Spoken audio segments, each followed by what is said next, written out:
Generador de identidad y conflicto. Este es nuestro tema de esta semana.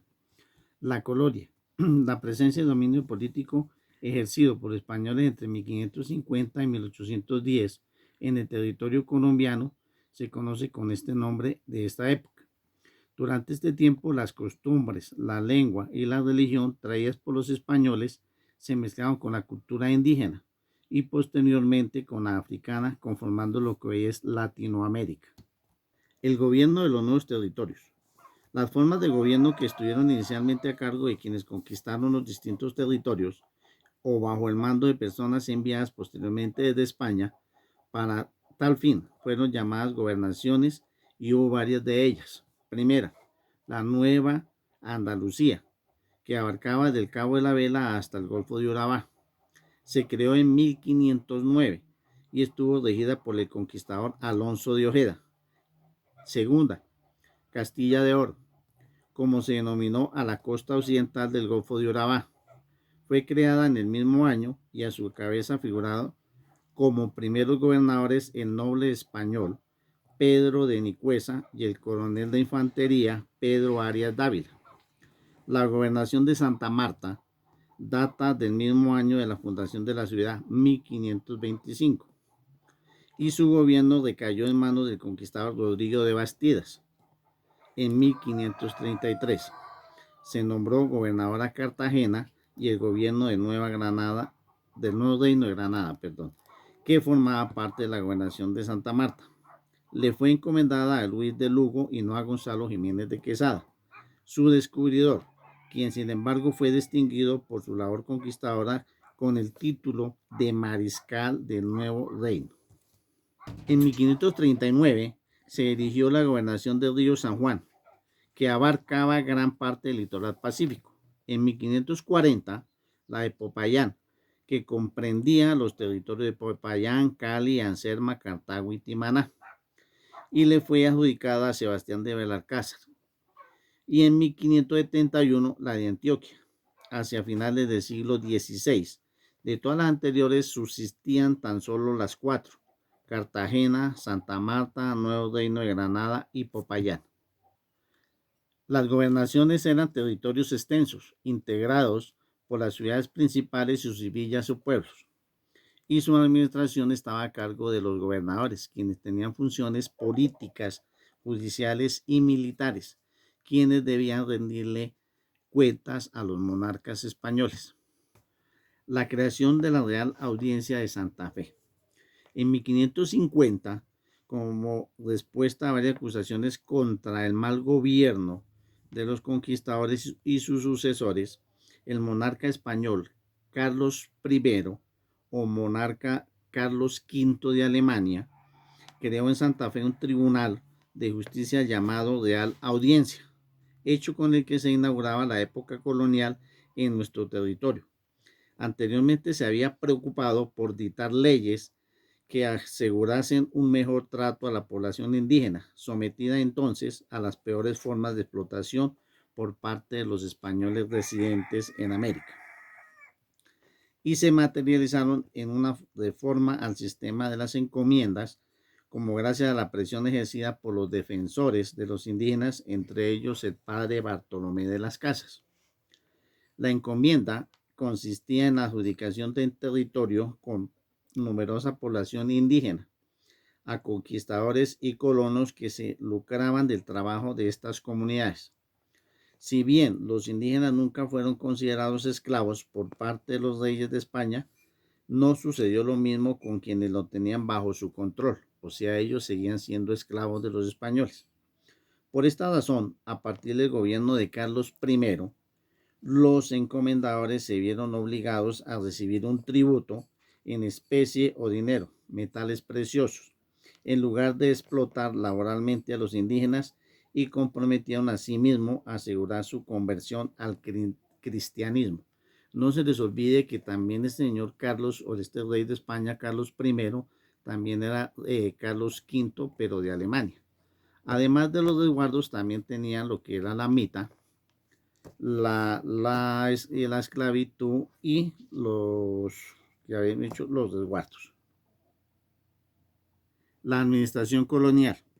Aparte de la institución y de los funcionarios reales encargados de la administración y el gobierno de las colonias americanas, en España funcionaban otros organismos que velaban asimismo por los intereses económicos y políticos de los reyes españoles y regulaban las relaciones marítimas y comerciales de América. La Casa de Contratación de Sevilla.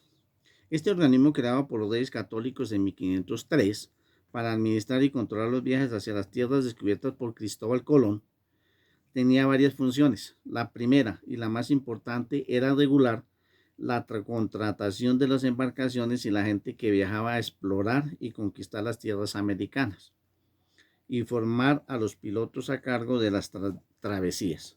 Esta casa servía de aduana y oficina de inmigración, pues cuanta mercancía pasase por ella debía pagar a los reyes españoles un impuesto del 20%.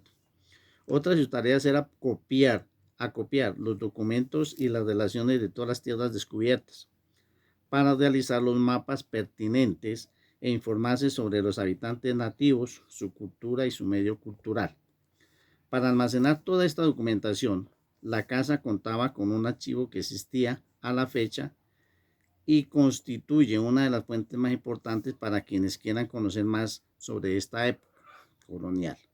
En 1717, este centro fue trasladado a Cádiz, y en 1790, cuando se autorizó el libre comercio entre España y las colonias americanas, fue suprimido del todo. El Real y Supremo Consejo de Indias. Para asesorarse mejor en relación con el gobierno de sus colonias americanas, los reyes católicos contaban con la guía del Consejo de Castilla, pero a medida que las posiciones coloniales fueron aumentando, se hizo necesario crear una institución más grande e independiente, que empezó a funcionar en 1523, con el nombre de Real y Supremo Consejo de Indias, y cumplía las siguientes funciones.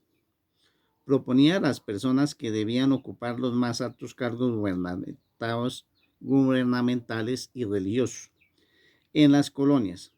Servía de Tribunal Supremo de Justicia, pues dirimía todos los pleitos originados en ellas y fiscalizaba las cuentas. Este consejo estaba integrado por juristas graduados de las mejores universidades de España y un personal subalterno conformado por contadores, escribanos y otra gente encargada de asuntos administrativos y de relatoría.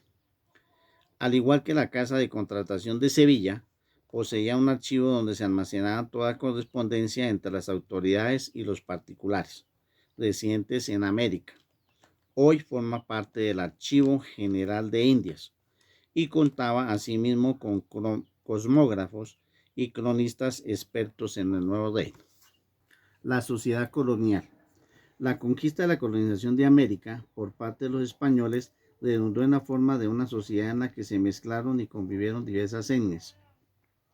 Luego de exterminar o someter a las fuerzas de las armas a las comunidades aborígenes, los conquistadores y sus sucesores les impusieron su lengua, religión, valores e instituciones de gobierno, y cuando su población comenzó a declinar como consecuencia de las guerras, las enfermedades, el hambre y los trabajos forzosos a los que fueron obligados para someter a los colonizadores españoles y sus reyes, estos trajeron gente del África que era capturada y vendida como esclava. La ausencia de mujeres españolas caracterizó los primeros años del proceso de conquista y colonización, lo que incidió en un rápido mestizaje, inicialmente de indios y españoles, y luego con africanos. El resultado de esta mezcla biológica no fue tenida en cuenta y la nueva sociedad colonial, nacida de la conquista, se estructuró en gran parte según las actividades de cada grupo social y su origen étnico. Los españoles peninsulares y los nacidos en América o criollos ocupaban la cúspide de la pirámide social y gozaban de los privilegios del gobierno local y la posesión de tierras y comercios, aunque los segundos rara vez tenían acceso a los cargos más altos del gobierno y la administración. Esta elevada jerarquía social era compartida también por los arzobispos y otras dignidades de la Iglesia Católica.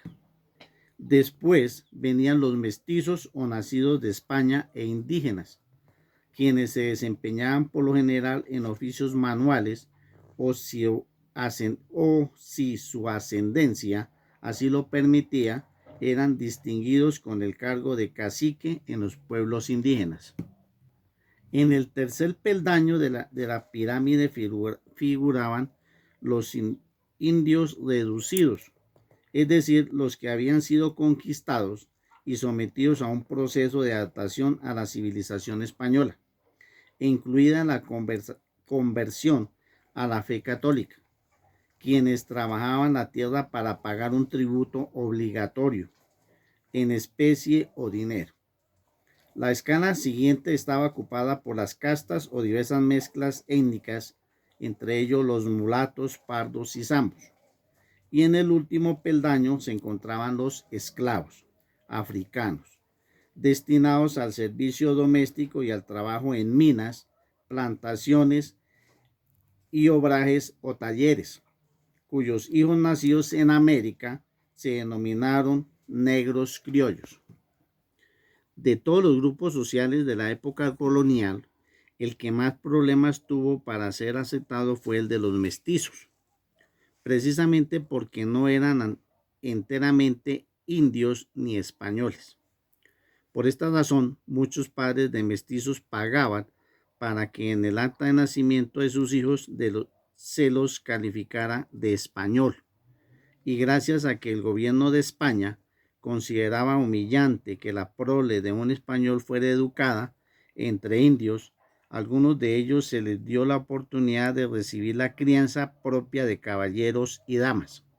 Sin embargo, la mayoría fue tachada de gente vil y durante mucho tiempo se les negó el derecho a ocupar los cargos de gobierno.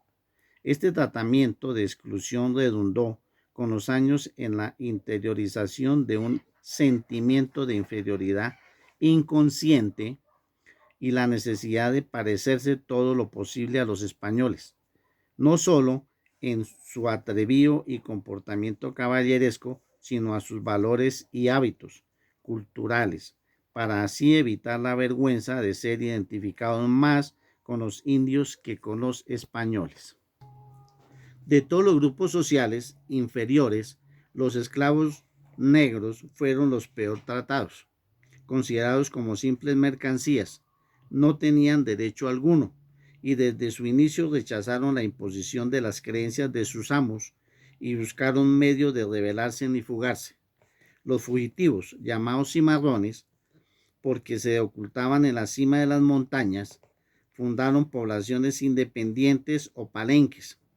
El más antiguo que se conoce en lo que hoy es Colombia se formó cerca de Cartagena en 1600 y aún existe con el nombre original de San Basilio.